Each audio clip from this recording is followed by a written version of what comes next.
All right, guys, this is going to be chapter 14.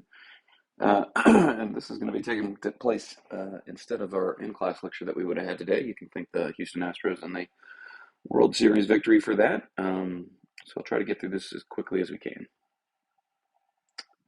The main thing we're going to be looking at here today is the ferment of reform and culture. Our objectives here, right?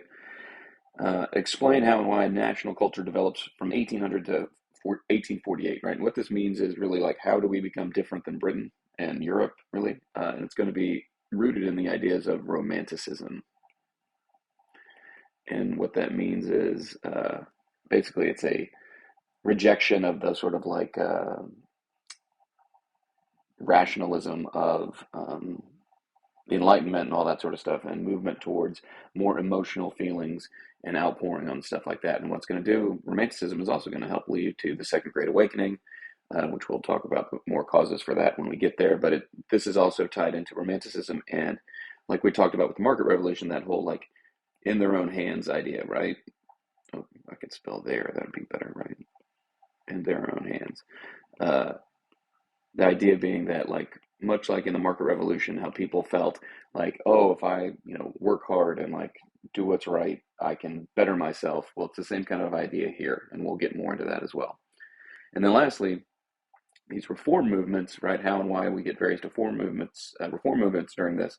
It's yet again much like how the Romanticism helps inspire Second Great Awakening. The Second Great Awakening helps inspire these reform movements that are also this idea of we can make the world a better place, right? Not just ourselves and seeking salvation, but we can make the world a better place in our own hands. And by working hard, we can get rid of some of the problems of the world, say like with prison reform and the temperance movement and abolition, stuff like that. So, right, the idea is here is of reviving religion. Religion was still a big deal in the United States, right? Much like it is today. Uh, we're a country that's founded out of religion with the Puritans and stuff like that. So by 1850, right, still three-quarters of Americans went to church all the time, and it was very influential. Tocqueville here, right, says no country in the world where the Christian religion retains a greater influence over the souls of men than in America. I might have mentioned this in class or maybe not, but Tocqueville, right, went around the country kind of observing American stuff and writing, I forget his famous book's name, but his book was kind of filled with these like backhanded compliments. Like one of them, he talked about how like, you know, Americans are very like ingenious in figuring out ways to make money and working hard and all that sort of stuff. But then he comes back with like the idea of like, that's really good because they're not very cultured and they wouldn't enjoy anything else, right? Very, very sort of French attitude that Tocqueville had. Now, what's going to happen here, though, and this is the key thing for the Great Awakening, or the Second Great Awakening, I should say, is we move away from that Calvinism or that predeterminationism, right? The idea that like when you're born, you know what you're going to do, right? What's going to happen. And we're moving more towards a more loving God, which we'll see here in this next slide, right? Oh, no, we won't. We'll see it in the slide after that. But what's going to happen is guys like old Charles Granson Finney here, who are going to be up in upstate New York, like along the Erie Canal where Rochester is, they are going to begin to preach it says hellfire and damnation, but in reality, they're going to bring a more open view of God to the masses, right? And it's going to have the same sort of effect that the First Great Awakening had. It's going to begin to destabilize churches and bring about new groups, new sects, right? So the burned over district of upstate New York will bring about the Millerites, the Adventists, right? The Mormons, right? All of these groups are going to get their start up in the burned over district, in this place that's going to be very much like enraptured with the Second Great Awakening. And Finney himself, right, talks about being, says he's an innovator, right? One of the things he's going to bring forth is the idea of women getting up and preaching, right? And the place they would preach a lot of times is they would preach at camp meetings. There's a lot of similarities between the First Great Awakening and the Second Great Awakening, right? In the First Great Awakening, remember, they had big outdoor revivals. Well, these camp meetings are very similar. They're outside, and they're kind of like all-day affairs. Some of them, some of the groups, as it brings up here at the end, what we were called to was, I think it's millennialism or millenarianism. I don't forget how you say it, but the idea was, right, it's sort of apocalyptic kind of ideas here. They all kind of had this idea of when the second coming of Christ would be. The Millerites, right, October 22nd, 1844, came and went, still exists, but the idea there being that they were very much concerned with trying to bring the heavenly world into our world, right? During the Enlightenment, so this slide might be confusing, so just listen as well as pay attention there. But during the Enlightenment, right, they all were deists, right, which moved them away yet again from the sort of Calvinistic ideas of predetermination. And in these deists, they believed that deism reflected continuing religious debate over free will and human salvation, meaning that, right, uh, this, don't think of it how I wrote it here in the slide, okay? Meaning that God, right, the deist believed that God was a watchmaker, right, and he kind of like wound up the earth and set us on our way and walked off. But in doing that, right, he made us moral beings. That's the idea, okay? And what that means is that we could choose between right and wrong. And being able to choose between right and wrong would allow us, right, to yet again perfect ourselves and to make ourselves to choose the better path, right? It's not something that yet again is predetermined. So, right, that starts to walk us down the line of God being as a more of a loving father and less of a stern creator, okay? So the Second Great Awakening is very much in this idea of perfectibility, right? Like not necessarily perfectibility, like we have to be perfect, but more so the idea of like if we make the right moral choice, right, and make the decision to be better and to be good, right, that'll lead us to salvation. Like I said in the last slide, right, it was pretty popular. It reorganized churches, created new groups like the Baptists and the Mormons, all these different groups, right, and it encouraged the role of women as well, right? As we'll see here in these reform movements. Evangelism or evangelicalism, right? The idea of like going out and preaching the gospel was big, and it leads to these reform movements like prison temperance, women's movement, crusade to abolish slavery, all this sort of stuff is inspired through the Second Great Awakening. Now, you can discuss the ideas here of the Methodist and the Baptist and the sort of like today, right, still these groups practice much more emotional, arousing sort of like stuff, right, say compared to like Catholic Mass. Let me see some of this. All right, so the Mormons, right, as I mentioned before, are going to be one of these groups that get going during the Second Great Awakening. Joseph Smith is going to have a vision from an angel, right? And he's going to say, hey, there's these golden plates in your backyard or your, this spot, and he shows them where they are. And on the golden plates, basically, is what becomes the Book of Mormon, okay? And the Book of Mormon kind of outlines how Jesus came to North America, right, at one point. Now, this might sound silly, right, especially if we're from a Catholic tradition and we've gone to, theology class all our lives and all that sort of stuff, and we don't necessarily agree with this. There's a lot of literature, right, or books or stories or whatever, like that try to fill in the gap between, when Jesus is a child to when he's 30 and starting his ministry, right? And this is one of those things. Now, the important aspect of this is in the 1800s, right? In the 1800s, as America is growing and everybody's kind of like, yeah, USA, being able to connect Jesus to America was big time, right? And this makes Joseph Smith, right, a prophet in the lineage of, all the prophets in the Bible. So this was appealing to people. Now, what's going to happen, right, is everywhere they go, they're going to be viewed with skepticism. So they're going to go to Ohio, right, and in Ohio they're going to get ran off for, right, kind of a lot of this stuff right here, but namely, right, as they voted as a group that was a threat to people politically. Since the Mormons themselves probably felt threatened, they would drill their militia, or basically like have militia practice right out in the open, and people saw that as threatening, and so they were oftentimes viewed skeptically, and in being viewed skeptically, they would be harassed, and then eventually they would leave. And eventually, I want to say in Illinois, Joseph Smith is going to get lynched, and that'll bring Brigham Young right to the forefront as their leader, and he will lead them to Utah, right? One of the things about the Mormons is polygamy, right? Which means having multiple wives. Um, this will come into play when they apply for statehood. They're going to move to Utah. As we can move here, I'm going to go forward. I know we're in the next slide, right? They're going to move to Utah, right, which ends up being right here, right? Can't really draw the whole map of Utah there, but what'll happen is once this region joins the United States, Utah will have enough people to um, apply for statehood, and they're going to be the only state that actually has to change anything, and they all have to like overtly outlaw polygamy for Congress to accept them as a state. Let me come back. Oh yeah, never mind. Now those reforms that we talked about, right?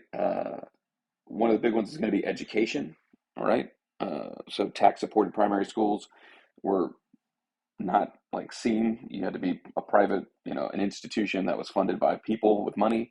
So only the wealthy were educated. But now the idea of a free public education was going to be more and more appealing, right? And it really stems from the idea of that everybody now, right, had the right to vote. Well, everybody now, the majority of males, being white males, had the right to vote.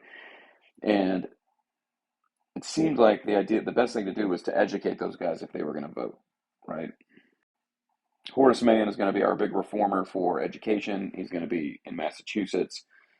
Basically, like longer school years, higher pay for teachers, um, better facilities, right? All the kind of stuff we even talk about today. He's going to start something also referred to as normal schools.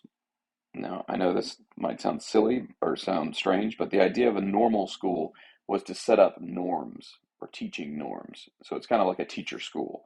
And this way, all the people in, say, Massachusetts or wherever would have standards that they knew to teach or how to teach. Another form we're going to, so I guess we continue with education here. We're also going to see a shift in the types of schools.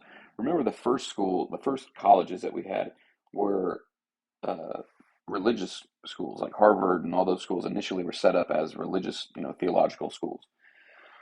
We're moving more towards a liberal arts colleges, and eventually, even in the late 1800s or 1700s, as we'll see, the first public supported university of South Carolina or North Carolina, excuse me. One of the interesting things here, right, is that a lot of these reform movements are going to be pioneered by women, right? And remember the idea was that we had that what is it, cult of domesticity, and we talked about the public sphere versus the private sphere. Well, this, right, allowed women, right, to escape that private sphere, right? It says right here, escape the home, right, and enter the public arena. It allowed them to move into the public eye and to basically take up a fight against some of these problems that they saw, these earthly evils, right? Be it prison reform or temperance or whatever. When it comes to prison reform, it's always going to be Dorothea Dix or Dorothy Dix here. She's going to basically, um, I think she like dresses up like a inmate or poses as an inmate and goes around a bunch of different facilities. And during this time period, right, there was no real distinction between like the mentally ill and criminals or anything like that. Also, debtors' prisons were still a thing. And so, what happened is, right, you'd have like mentally ill people that would just be chained up against the wall, right?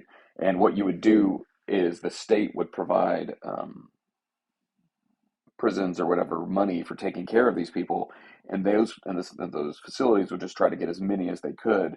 And like it says, they would just chain them to the wall and feed them and keep them alive, kind of. But there was no real. It was pretty horrible and cruel what they were doing. So Miss Dix is going to travel around the country and make note of all this. And um, she will eventually go to Congress and try to pass a bill, right, to help get money to make reformatories and penitentiaries, which were going to be more about and insane asylums, so that way that insane people didn't have to be stuck in prisons, and try to change the whole system. What's fascinating about this is she's successful, and she's successful. I don't remember what year it is, but it's in the 1850s, like the late 1850s, when Congress is completely split, right? And that session of Congress passed one thing. It passed her bill, right?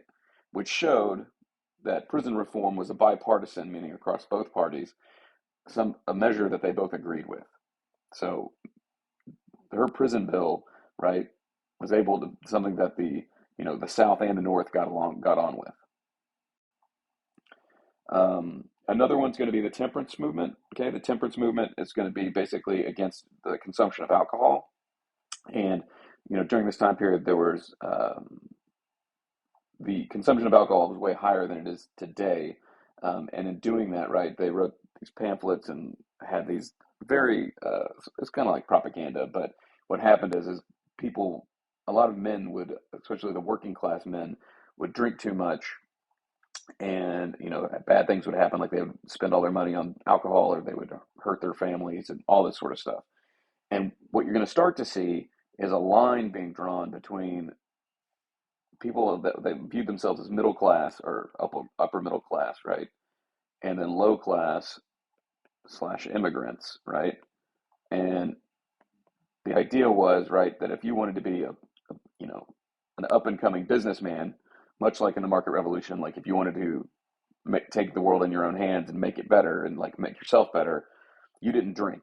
The lower class people and the immigrants drank, right? But if you wanted to be upper class, you didn't drink.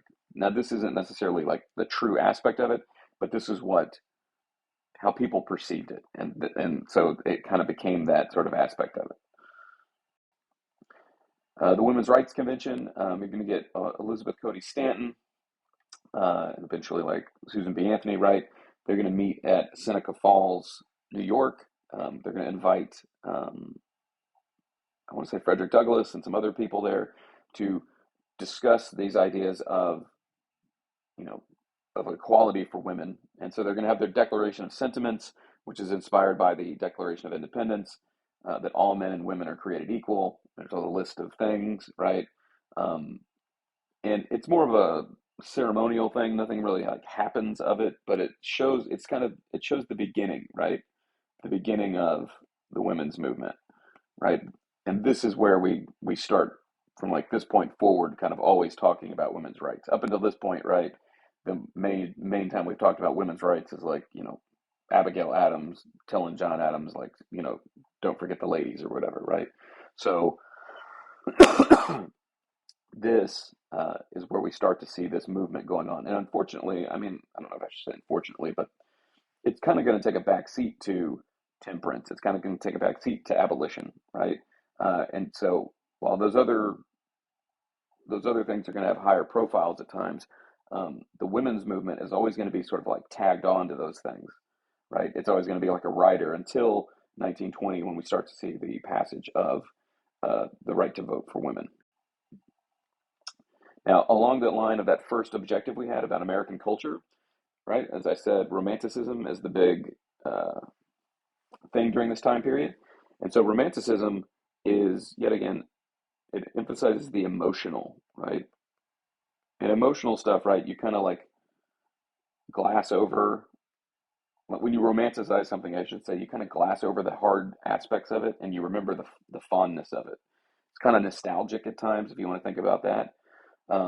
So like literature, art, architecture, right? So like Romanticism is going to inspire the Greek Revival architecture that we'll talk about here in a second. It's going to inspire philosophy like transcendentalism, right? This idea that we, like, Henry David Thoreau and Walden, right? And that the material world is not important, and that there's a higher plane of existence. Um, that idea and like the way Thoreau lived was not practical, right? It was very much steeped in Romanticism. In art, you're going to see the Hudson Valley River School, and we'll take a look here at the we'll, we'll take a look here at the Oxbow and here in just a second. Um, but all of these things become uniquely American, right? We distinguish ourselves from the Europeans, right? Um, so like neoclassical architecture, which that's really not a distinction between us and the Europeans. Neoclassical architecture, right? You had more of a British style initially, and now in this neoclassic period, or this Greek revival, you're going to have things with columns, right, and domes, and even though we don't have it here, but they have pediments, which are usually like triangle little things under the domes, right? So think, the Washington Monument or Monticello or one of those places.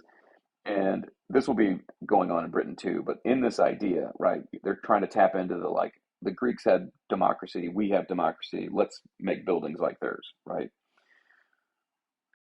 The other thing right here, the Oxbow, which is an example of the Hudson Valley River School. What happened is, right, during this time period, Americans began to make landscape paintings, and landscape paintings were not popular in Europe, right? They were big on like mythology and like kind of more classical themes, I would say. And so landscape paintings weren't the thing. In America, we got big on landscape paintings. This one in particular, the Oxbow, is about the Oxbow bend in this lake and this river right here, right? You can see it how it bends off, and so it's unique.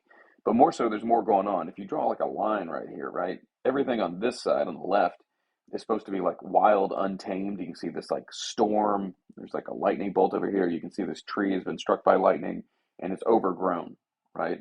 Where on this side, it's beginning to be cultivated by man, right? And so I'll zoom in here, and this painting is actually like 5 feet. It's like 5 feet by 7 feet or something, or 12 feet. It's huge, and so this would be something that people would be able to look at and see all of these details. Where we're going to have to zoom in to see them. So yet again, the left, untamed nature. The right is the cultivation of man. So let's zoom in. Right, you can see it's not a very good thing, but there's a ferry crossing here, and if this was a higher detailed, there's little people walking, right? But you can see, the chimneys and the smoke. You can see the fields that are cultivated, right? And what it means is like America is, and civilization is coming to this untamed world, right? It's very much manifest destiny, right? That kind of idea. And even showing that it's yet again manifest destiny and it's our providence from God, insert American exceptionalism. Some people think these are Hebrew letters in the mountain over there to show yet again like the ideas of God. Also, just a little extra tidbit here is the painter himself, right? And this is his stuff representing, and makes a cross that represents yet again more religion. But that's the idea, right? This sort of thing was becoming more and more popular. These huge, massive landscape paintings, and these huge, massive landscape paintings that have these sort of like Where's Waldo things down here at the bottom were becoming very popular, especially for the middle class, right? These new wealthy people could afford to like make these guys. They're like they'd be patrons for these artists, and then average people could go and see these things and not have to know the themes and mythology of all the other stuff and be entertained by them. Well, all right, this is the end of chapter 14, and I will see you guys in class.